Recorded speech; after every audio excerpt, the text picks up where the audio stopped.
They told her to sit down. They told her she was too young, too small, too untested to understand what was at stake. And as the room buzzed with doubt and restrained panic, an 18-year-old girl stood perfectly still, knowing that if she obeyed them, someone she loved would die before sunrise. No one noticed her hands shaking, not from fear, but from restraint. Before I tell you what happened next, tell me in the comments where you were watching from. I love knowing who is listening. Her name was Lena Mercer, and she had learned early in life that silence could be louder than shouting. She grew up on the edge of nowhere, where the wind scraped over dry land, and patience was learned the hard way. Her father had taught her to shoot, not because he wanted a soldier, but because he believed focus was a form of survival. "One shot," he'd say quietly, standing behind her. "One chance? Make peace with that." She never imagined those words would become a sentence hanging over her heart. The call came just after dusk. A small reconnaissance unit had been ambushed during an extraction gone wrong. One soldier, Ethan Cole, had been separated, wounded, and dragged into the ruins of an abandoned industrial compound. The area was crawling with hostile scouts. Sending a team now would mean lighting a match in a room full of gasoline. Ethan was more than a name on a board to Lena. He had once slipped her extra food during training, once told her, half joking, that fear was just courage taking a breath. He was the first to treat her like she belonged. Now his signal was fading. Commander spoke in low, clipped tones. Maps were spread. Options were weighed and discarded. Every plan ended the same way: too risky, too exposed, too late. Lena listened. And with every second, something inside her hardened. She stepped forward. "I can get to him," she said. The room stilled, then filled with murmurs. Eyes flicked toward her insignia, her age, her rank. Someone actually laughed, sharp and tired. "This isn't a test range," one officer said gently, as if speaking to a child. "What? You don't go alone into that kind of territory." "I won't be alone," Lena replied. "I'll have distance, elevation." One clean line. They shook their heads. Protocol didn't bend for confidence. Experience was measured in years, not quiet certainty. Lena felt the weight of it, the rules, the logic, the safety of saying no. And beneath that, the image of Ethan, bleeding in the dark, listening for footsteps that might never come. She swallowed. "If we do nothing," she said softly, "we're choosing the outcome." Silence followed. Not agreement, but hesitation. That was enough. By the time anyone realized she was serious, Lena was already preparing. She moved through the night like she had been built for it, every step deliberate, every breath controlled.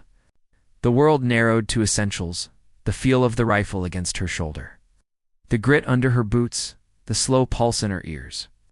The compound rose ahead of her like a broken jaw, concrete teeth biting into the moonlight. Wind carried distant voices. Metal creaked. Where inside Ethan waited. Lena found her position on a half-collapsed tower overlooking the yard. Dust floated in thin beams of light. Her hands trembled, now not with doubt, but with consequence. Every decision from here forward was hers alone. She scanned, counted, measured. Targets moved like shadows, unaware that someone was watching them, not with hatred, but with resolve. Her first shot was not the hardest, it was the necessary one. A sentry dropped without a sound, the echo swallowed by the night.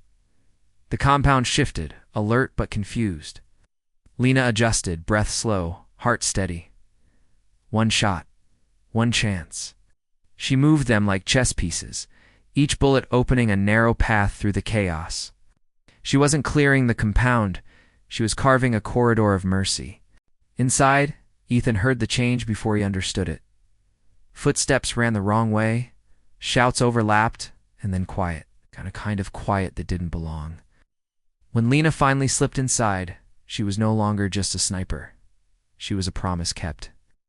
Ethan barely recognized her at first. Blood loss made time strange. But when he did, his eyes widened, not with fear, but disbelief. "They didn't send anyone?" he whispered. "I know," Lena said. "So I came. Getting out was harder." The compound woke up angry. Bullets cracked against walls. Lena supported his weight, every muscle screaming. At one point, she had to choose: drop her rifle to pull him over a ledge, or keep it and leave him behind. She let the rifle fall. They escaped with seconds to spare, the night swallowing them whole. Back at base, no one spoke at first. Lena stood in the center of the room, dust-streaked, exhausted, and very much aware of the rules she had broken. Then Ethan walked in behind her, alive. The room erupted, not in cheers, but in stunned stillness. Someone exhaled. Someone else lowered their head. A commander approached Lena slowly. "You disobeyed orders," he said. "Yes, sir." "You risked everything." "Yes, sir." He studied her for a long moment, then nodded once. Not approval. Respect later, as dawn broke pale and uncertain over the horizon. Lena sat alone on the steps outside the barracks. Her hands finally shook freely. She wasn't a hero in that moment. She was just 18, tired, human.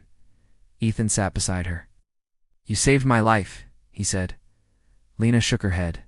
I refused to let it end quietly. The truth settled between them, gentle and unshakable. Because courage, I sent loud.